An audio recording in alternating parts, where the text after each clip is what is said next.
Corona time తర్వాతన ప్రజలనెత్తిన భయంకరంగా రుద్దినటువంటి వాటిలో రైల్వే ఛార్జీలు, పాసింజర్ ఛార్జీలు కూడా కరోనా టైంలో పెంచేసింది మోడీ సర్కారు. ఎందుకంటే సర్కార్ అని ఎందుకు అనాలంటే రైల్వే శాఖ ఇండివిజువల్ కాదు, ఇప్పుడు ప్రభుత్వంలో విలీనం అయిపోయింది. ఓ దుర్మార్గంగా అప్పుడు పెంచారు. సరే పోయినప్పుడు కరోనా టైంలో డబ్బులు దేశవ్యాప్తంగా లేవు కాబట్టి కొంచెం రూపాయి పెట్టారంటే అర్థం చేసుకోవచ్చు. ఆ తర్వాత ఈ రోజు వరకు తగ్గించాలి. అట్లాగే ఇంతకుముందు సబ్సిడీలు ఉండే వృద్ధులకి 50% డిస్కౌంటు, అట్లాగే వికలాంగులకి, జర్నలిస్టులకి అవన్నీ తీసి అవతల పడేసింది. ఓ రకంగా అమానవీయపరమైనటువంటి నిర్ణయం తీసుకుంది. ఇప్పుడు ఆ పాసులు ఇవి అయితే పక్కన పెట్టేసింది. కానీ తాజాగా చూస్తే కోవిడ్కి ముందున్న ఛార్జీలని పాసింజర్లలో పునరుద్ధరించింది. ఎందుకంటే ఇక్కడ ఎలక్షన్స్ దగ్గరకు వస్తున్నాయి కదా, తిట్టుకుంటున్నారు కాబట్టి జనం.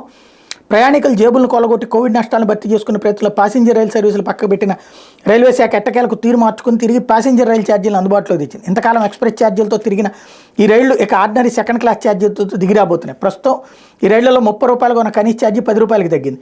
కోవిడ్కి ముందు ఇదే ఛార్జీ అమల్లో ఉండేది. ఇటీవల జరిగిన రైల్వే బోర్డు సమావేశంలో తీసుకున్న నిర్ణయం ఆధారంగా దాన్ని అమల్లోకి తెచ్చారు. ఈ మేరకు రైల్వే బోర్డు నుంచి దక్షిణ మధ్య రైల్వేకి బుధవారం లిఖితపూర్వక ఆదేశాలు అందినాయి. దక్షిణ మధ్య రైల్వే పరిధిలోని కోవిడ్ కంటే ముందు 220 ప్యాసింజర్ రైళ్లు నడిచాయి. వీటిలో డెమో, మెమో సర్వీసులు కూడా ఉన్నాయి.